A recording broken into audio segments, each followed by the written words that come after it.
Hello,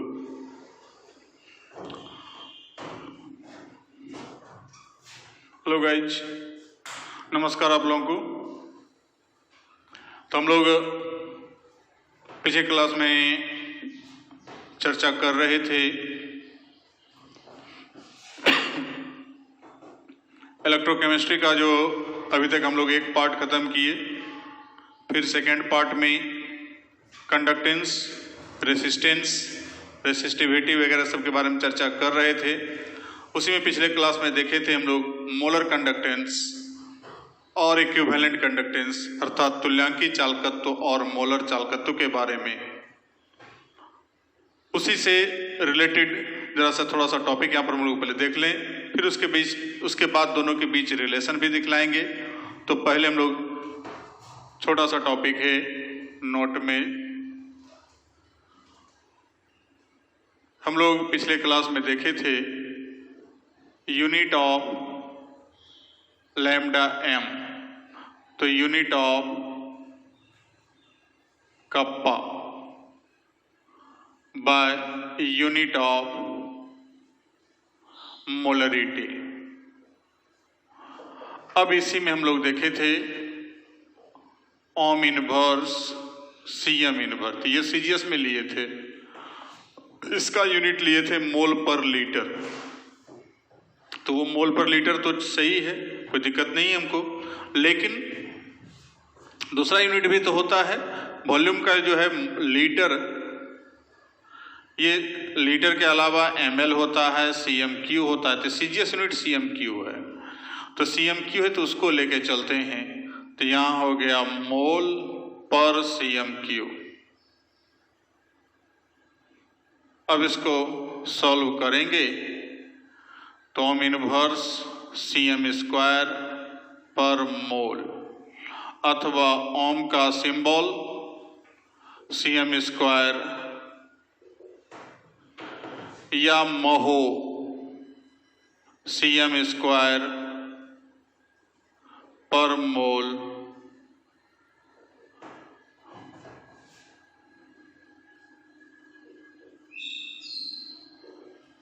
अब इसी प्रकार से साइमन्स, तो सीएम स्क्वायर पर मोल लिख सकते हैं। तो ये था सीजीएस यूनिट सब है। ये सीजीएस में, ये भी सब यहाँ पर सीजीएस में लेके चले, सीएमक्यू लेके जब चले तो सीजीएस में टोटली कन्वर्ट कर दिए। अब उसके बाद यूनिट ऑफ लैम्डा इक्यू, तो unit of kappa by unit of normality, ohm inverse CM inverse. यहां पर ग्राम इक्विवेलेंट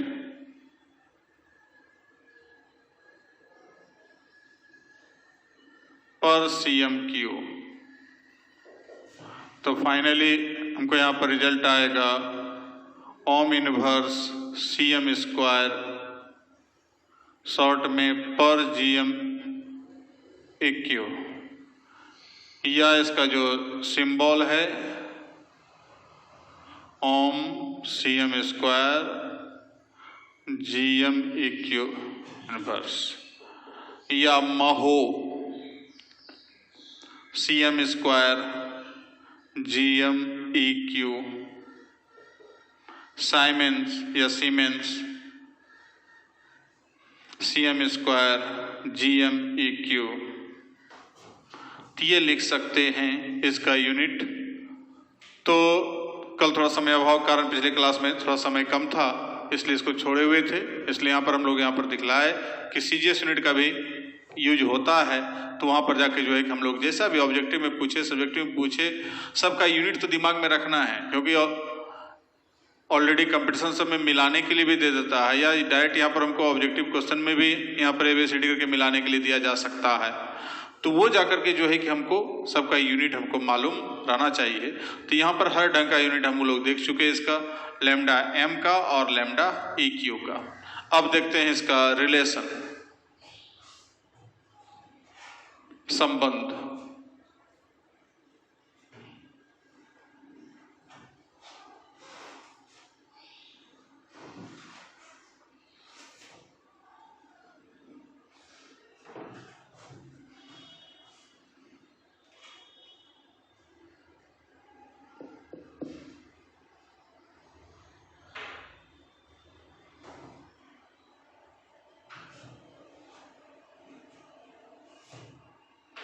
तो रिलेशन बिटवीन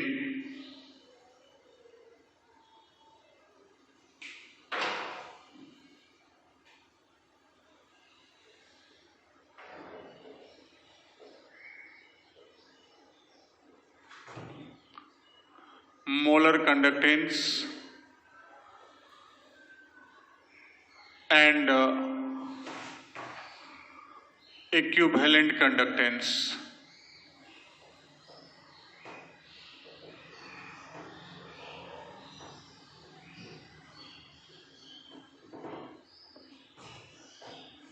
मोलर चालकत्व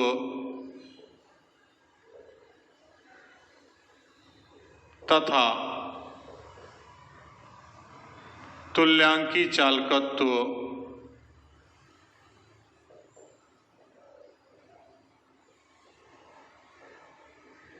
के बीच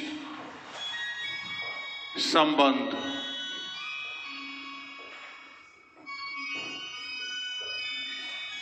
और मोलर चालकत्व हो गया लैम्डा m और ये हो गया लैम्डा EQ।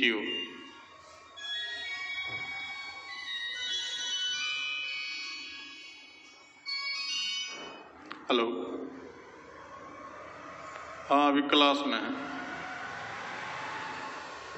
ऑनलाइन क्लास में है।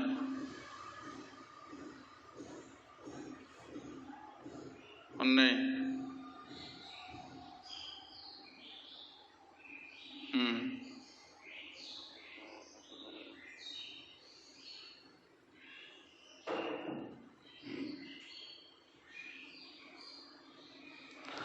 तो ये जाकर के जो है, चूंकि हम जानते हैं कि पिछला रिलेशन जो हम लोग देख चुके हैं,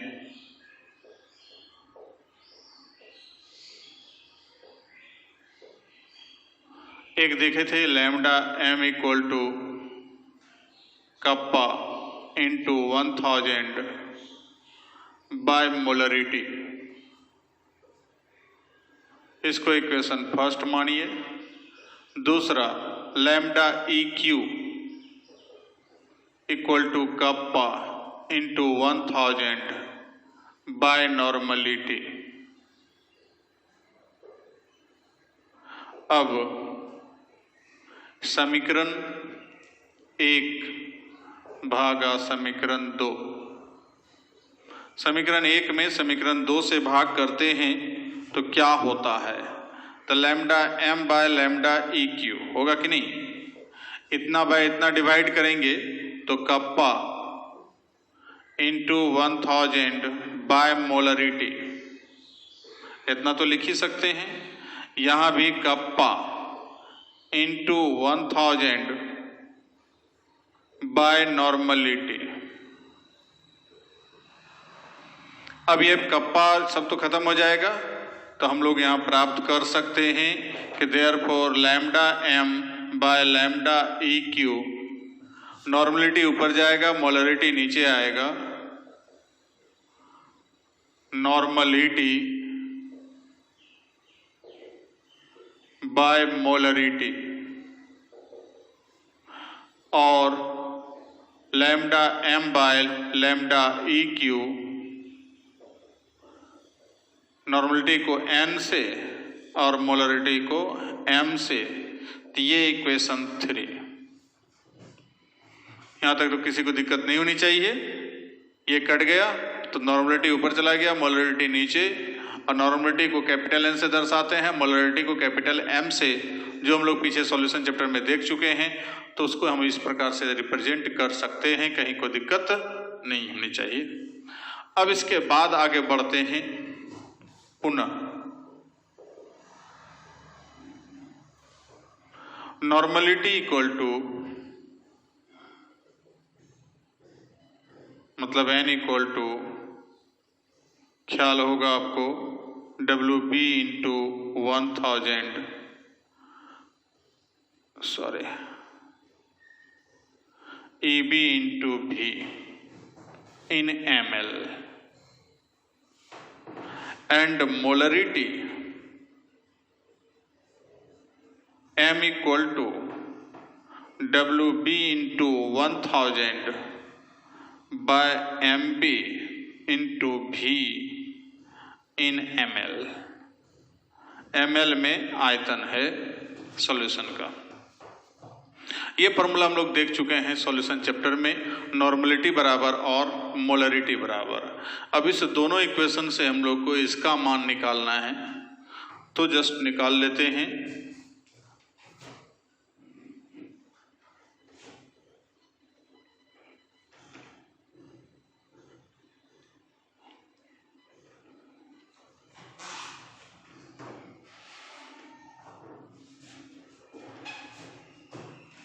तो इसलिए N by M equal to, तो ये WB into 1000 by EB into V, इधर हो गया WB into 1000 by MB into V। अब क्या देखते हैं कि नॉर्मलिटी, ये तो कैंसिल हो गया, भी कैंसिल हो गया, MB ऊपर जाएगा बटे EB।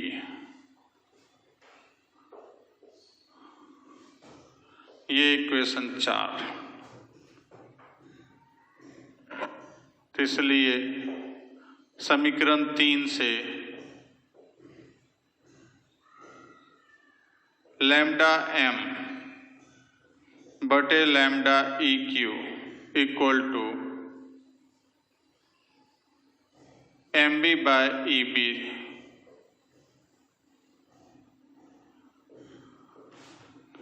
इक्वेशन 5, जहां MB इक्वल टू हो गया वैद्युत अपघट्य का अनुभार और EB बराबर हो गया वैद्युत अपघट्य का समतुल्य भार।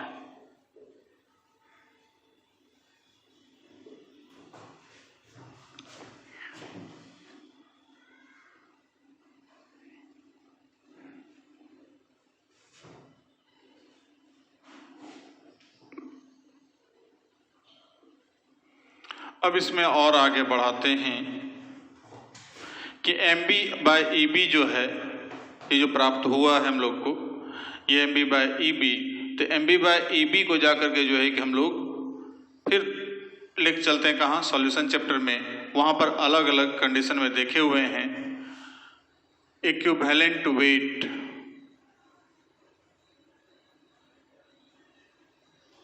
EB बराबर हम लोग देखे थे मोलेकुलर वेट,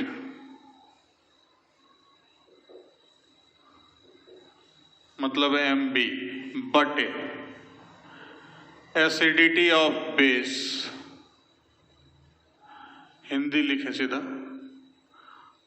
भस्म की अम्लीयता,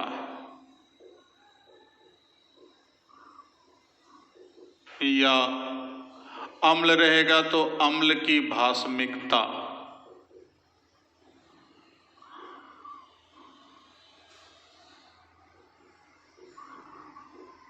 या लवण रहेगा तो धनायन,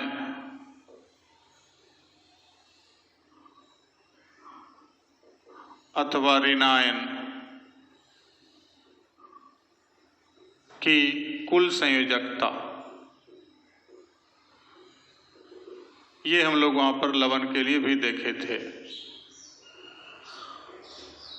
अब इसको हम लोग यदि टोटल दोनों में, तीनों में से किसी को यदि हम n से दर्शावें तो EB बराबर MB बटे n लिख सकते हैं।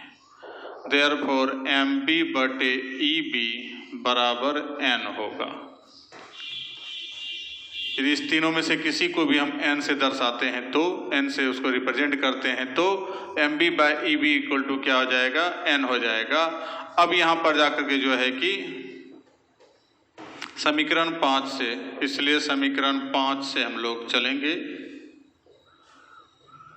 तो लैम्डा M बटे लैम्डा ई बराबर n हो जाएगा, या लैम्डा m बराबर n गुना लैम्डा ई क्यू, सॉरी,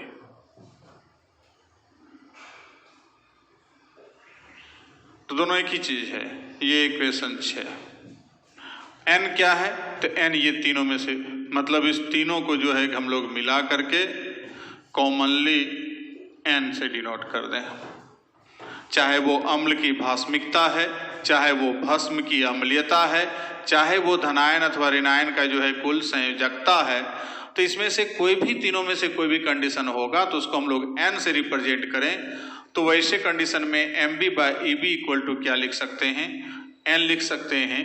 और वैसे स्थिति में जाकर हमको यहाँ पर हम लोग समीकरण जो 5 है उसके जगह पर MB/EB के जगह पर n लिखेंगे, तो इसलिए लैम्डा m इक्वल टू हो गया n इंटू लैम्डा EQ। अब इसको यदि ज़्यादा एक्सप्लेन करें उस तीनों के टर्म में, तो इस प्रकार से दिखला सकते हैं।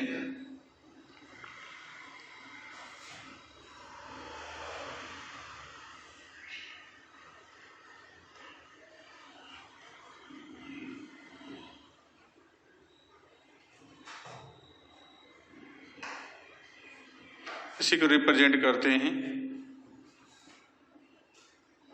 अर्थात मोलर चालकत्व बराबर n के जगह पर लिख सकते हैं भस्म की अम्लीयता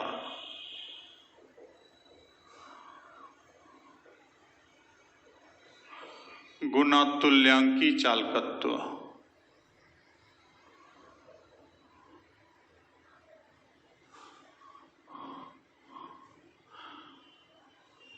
और मोलर चालकत्व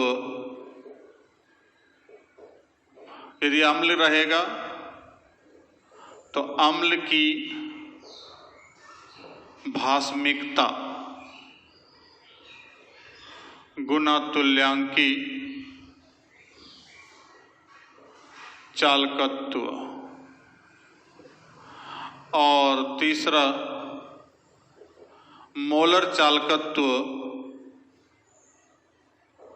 बराबर लवण में धनायन या ऋणायन की कुल संयोजकता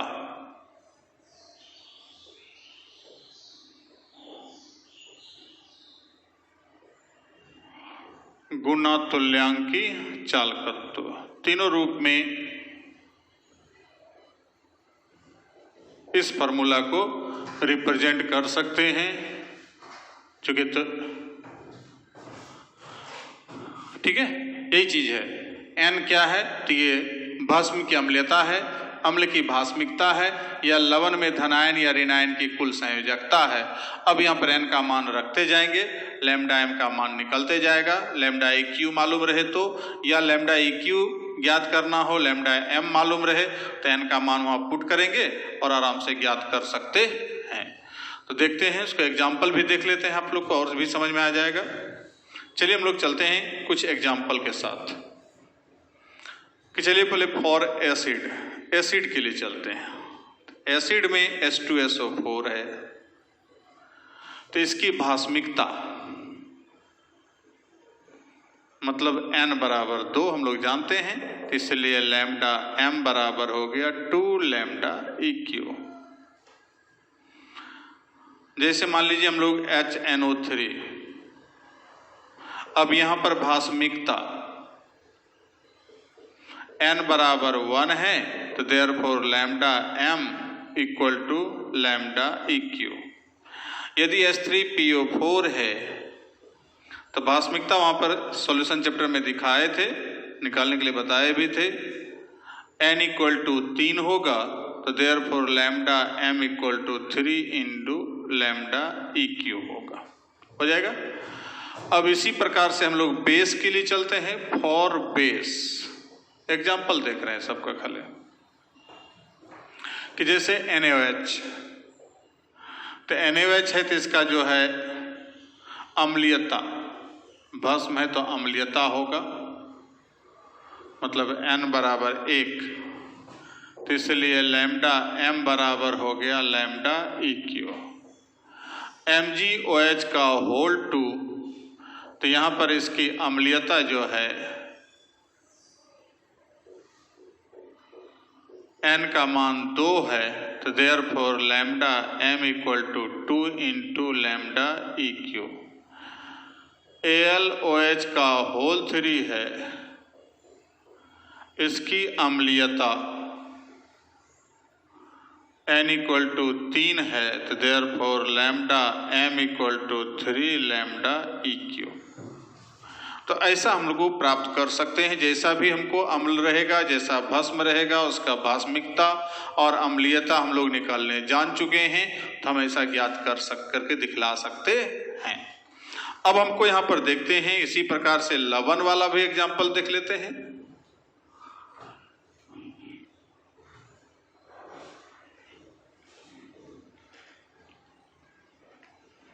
फॉर साल्ट,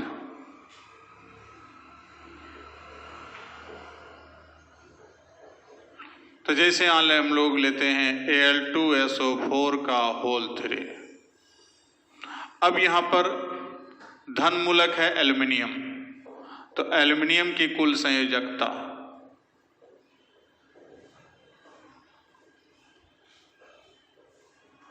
तो 2 गुना 3, संयुक्ता इसका 3 होता है, +3 4। यहाँ ये देखिए, यहाँ पर बताए थे, वहां पर ख्याल कीजिए, AX/BY वाला जो टॉपिक हम तोड़ के बताए थे, तो इसका संयोजकता है ये, और इसका वैलेंसी यहाँ पर है।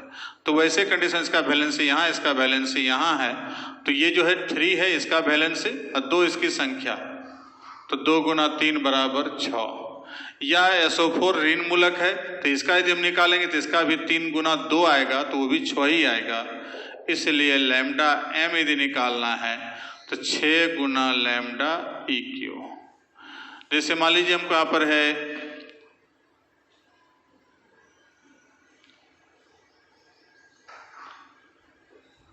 K2S, तो यहाँ पर धन मूलक कौन है? पोटासियम की कुल संयोजकता,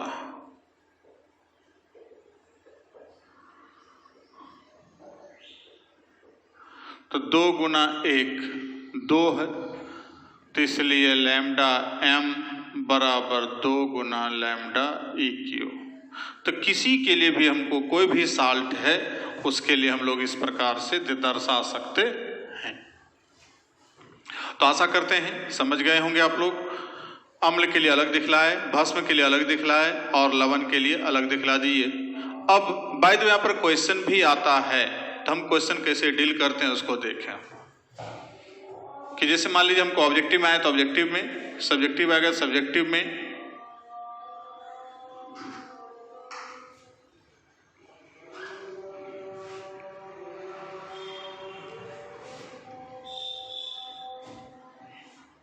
जैसे कह दिया आपको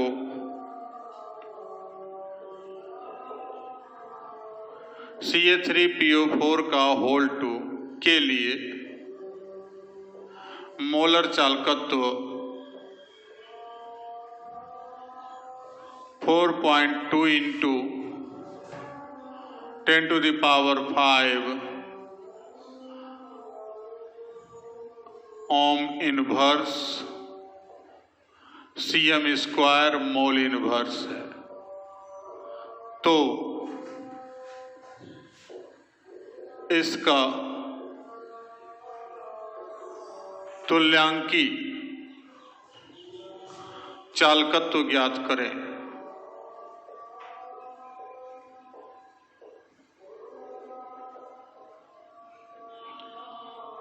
तो यहां पर हमको और CA3PO4 का होल 2 n निकालना है, तो n इक्वल टू हो जाएगा 3 गुना 2 कैल्शियम का, तो 3 दूना 6, इसलिए लैम्डा m बराबर n गुना लैम्डा EQ।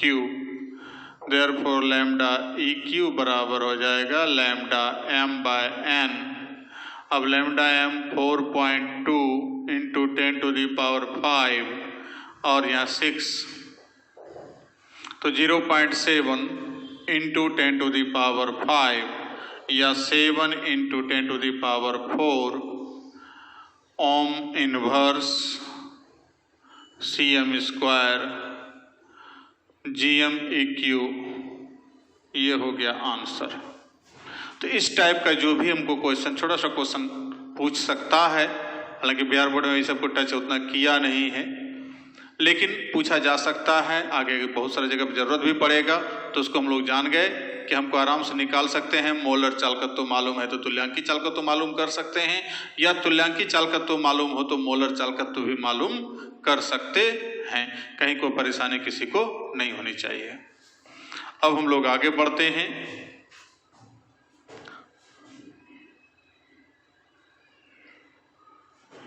बाकी सवाल वाल जो होगा तो बाद में देखेंगे।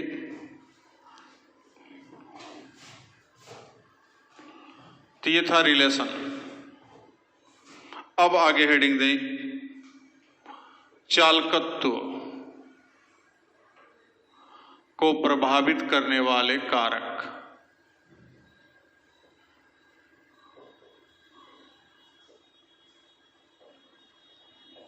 Factors affecting on conductance. अब कंडक्टेंस में कौन कंडक्टेंस है, तो सब टाइप का कंडक्टेंस यहां पर आएगा, चाहे वो स्पेसिफिक कंडक्टेंस है, चाहे वो मोलर कंडक्टेंस है, या जाकर के जो है कि हमको इक्विवेलेंट कंडक्टेंस है। तीनों टाइप के कंडक्टेंस के लिए ये बात लागू हो रही है यहाँ पर, इसलिए तीनों में से किसी को भी हम लोग यहाँ पर लेकर के आ रहे हैं। तो देखते हैं, किसी वैद्युत अपघट्य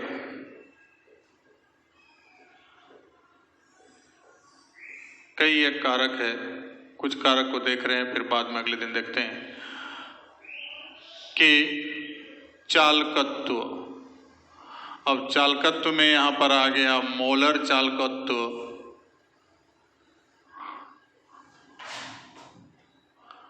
तुल्यांकी चालकत्व,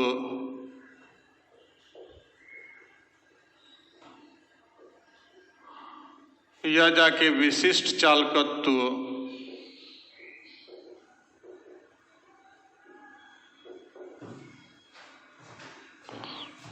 को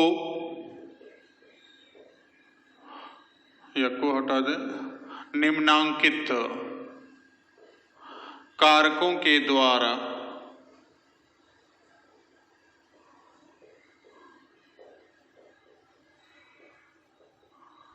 प्रभावित होता है, जिसमें से पहला है तापक्रम। कई एक कारक है जिसमें से पहला है टेम्परेचर।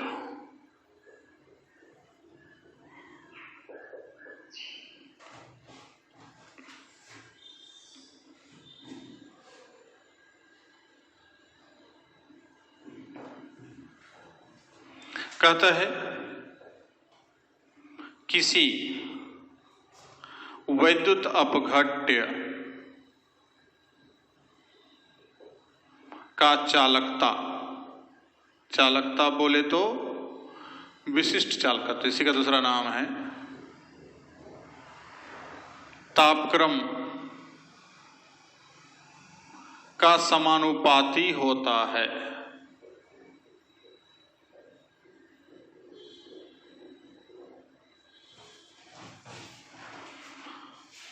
मतलब टेम्परेचर बढ़ाएंगे तो चालकता भी क्रमशः क्या होगा, बढ़ेगा। अर्थात जैसे मान लीजिए सुबह का तापक्रम अलग है, दोपहर का तापक्रम अलग है। अब दोनों अलग अलग कंडीशन में सेम सेल है, सब कुछ वही है, सारा पदार्थ है। अब दोनों में यदि कंडक्टेंस को देखा जाएगा, किसका जो है कि हमको कंडक्टिविटी ज़्यादा है, तो अधिक टेम्परेचर पे जैसे आएगा, मतलब अभी दोपहर की बात हम करें तो दोपहर का जो कंडीशन होगा वहाँ कंडक्टेंस ज़्यादा होगा, उसका स्पेसिफिक कंडक्टेंस या कंडक्टिविटी। और सुबह जो होगा उसका चूंकि टेम्परेचर लो होगा, रूम टेम्परेचर, तो वैसे कंडीशन में वहाँ पर जाकर के उसका जो है क्या हो जाएगा, कम हो जाएगा। अर्थात kappa is proportional to temperature.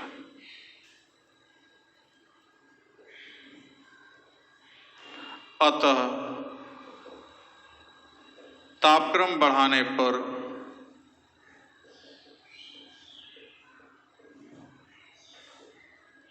किसी वैद्युत अपघट्य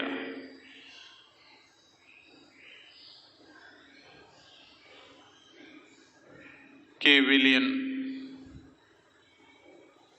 का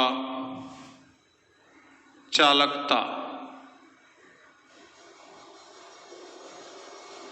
बढ़ता जाता है, क्योंकि उसके या उसमें कहिए घोलक का श्यानता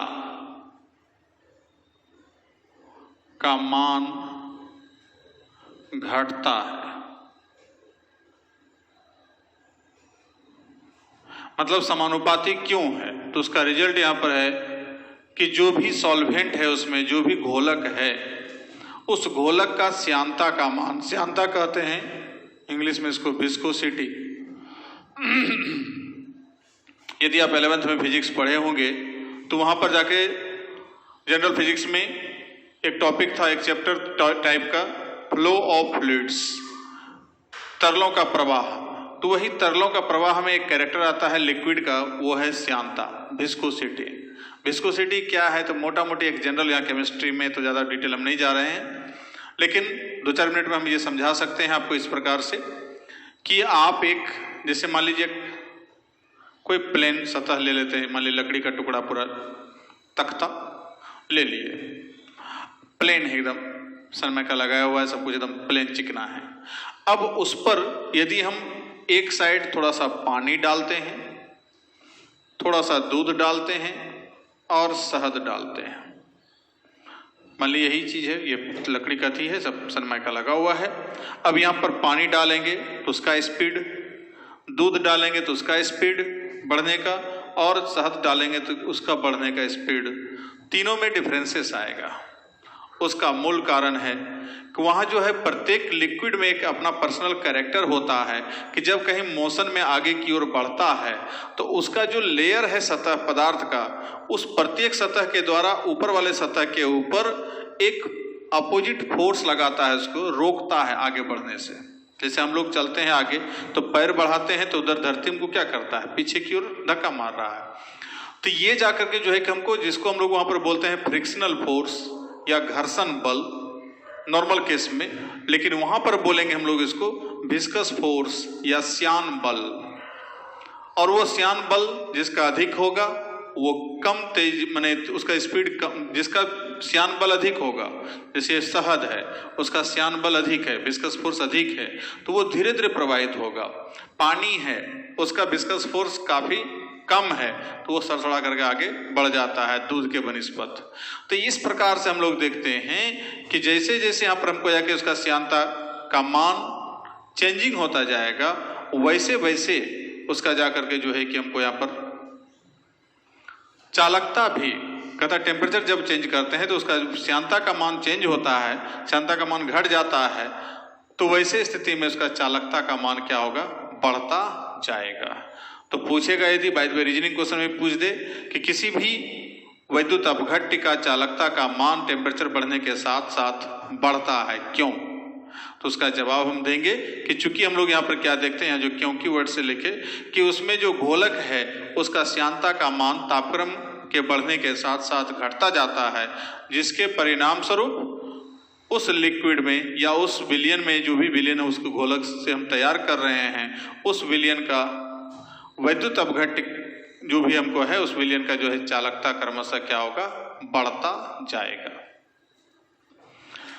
पहला हो गया टेम्परेचर का। दूसरा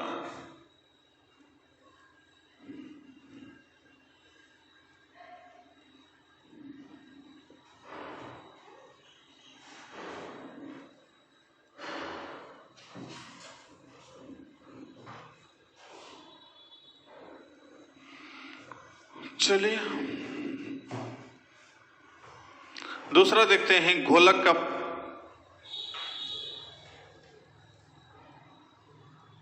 प्रकृति,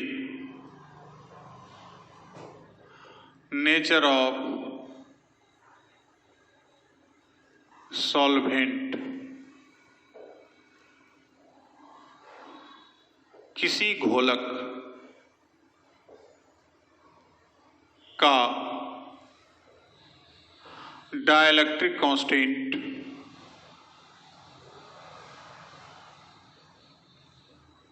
का मान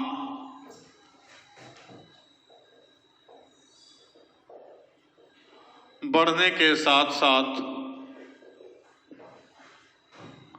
उसका ध्रुवीयता भी बढ़ता जाता है।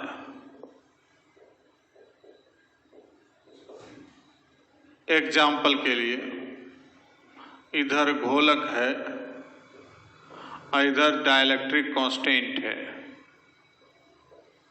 अब डाइलेक्ट्रिक कांस्टेंट क्या है जस्ट बता रहे हैं तुरंत। तो जैसे H2O जल, इसका डाइलेक्ट्रिक कांस्टेंट 81 है। CH3OH मिथाइल अल्कोहल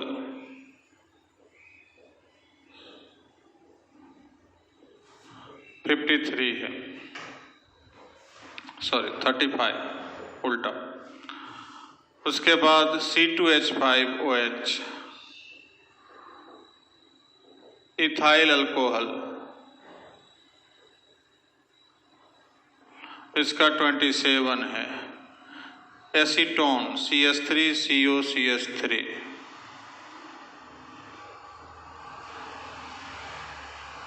इसका 21 है। तो इसलिए डाइलेक्ट्रिक कांस्टेंट क्रमशः घट रहा है, देख रहे हैं। तो इसका जो है तो ऑर्डर ऑफ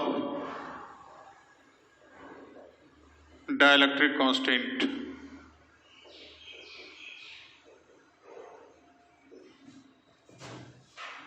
H2O का बड़ा है CH3OH से और ये C2H5OH से और ये जाके CH3COCH3 से। तो इसलिए इसका जो है ऑर्डर ऑफ पोलरिटी, ध्रुवीयता का जो गुण होगा ये भी वही रहेगा। जिसका ज़्यादा वो अधिक ध्रुवीय होगा, आयन के रूप में आसानी से टूटेगा, और जिसका कम होगा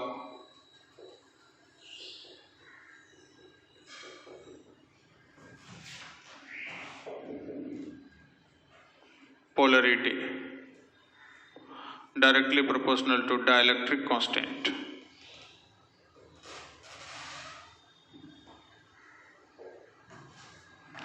तो डाइलेक्ट्रिक कांस्टेंट क्या है? तो यदि आप फिजिक्स में 12th में पढ़ रहे होंगे या पढ़ लिए होंगे इलेक्ट्रोस्टैटिक्स, तो उसमें कूलम्स लॉ देखे होंगे। तो कूलम्स लॉ में जो फोर्स है कि यहाँ पर Q1 चार्ज है, यहाँ पर Q2 चार्ज है, बीच का डिस्टेंस R है, तो इसके बीच जो फोर्स है वो जो है एक आता है 1/4 pi epsilon naught into Q1 into Q2 by R²। इतना को हम लोग बोलते हैं small k into Q1 into Q2 by R²। यही k है डाइलेक्ट्रिक कांस्टेंट। वो मीडियम के ऊपर, नेचर पर डिपेंड कर रहा है कि किस कौन कौन सा मीडियम है। तो उसी डाइलेक्ट्रिक कांस्टेंट का मान यहाँ पर हमको अलग अलग पदार्थ के लिए अलग अलग होता है। जब वहाँ पर जाकर आप फिजिक्स में पढ़ेंगे तो वहाँ पर सब पदार्थ का अलग अलग डाइलेक्ट्रिक कांस्टेंट का मान होता है, सबके लिए अलग अलग दिया गया है।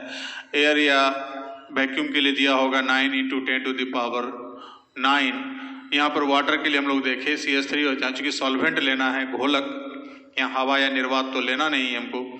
तो ये जाके हमको यहाँ पर इस प्रकार से इसका देखें कि हमको यहाँ पर डाइलेक्ट्रिक कांस्टेंट क्रमशः घटता जा रहा है, तो इसका जो है पोलरिटी भी घटेगा। अब इस पोलरिटी और डाइलेक्ट्रिक कांस्टेंट से क्या ताल्लुकात है कंडक्टिविटी का, जस्ट हम लोग देखते हैं तुरंत।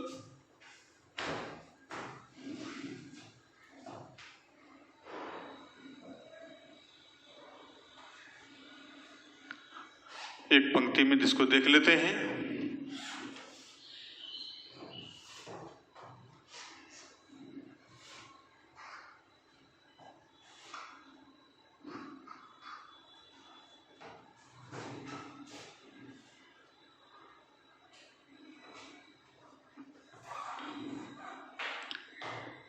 वैद्युत अपघट्य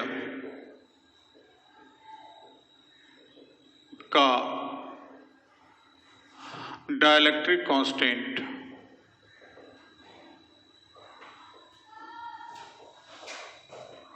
बढ़ने के साथ साथ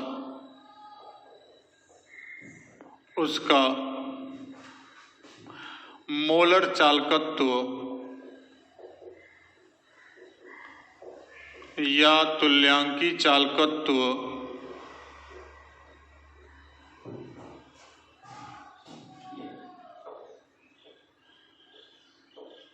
क्रमशः घटता जाएगा, परंतु विशिष्ट चालकत्व का मान यहाँ बढ़ गए, डायरेक्टली प्रोपोर्शनल है, बढ़ता जाएगा और विशिष्ट चालकत्व का मान घटता जाएगा।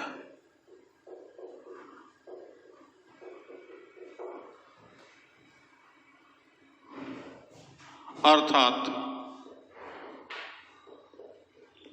लैम्डा m और lambda eq is proportional to dielectric constant, directly proportional है,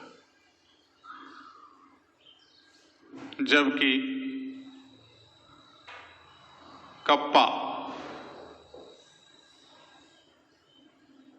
इज प्रोपोर्शनल टू 1 बाय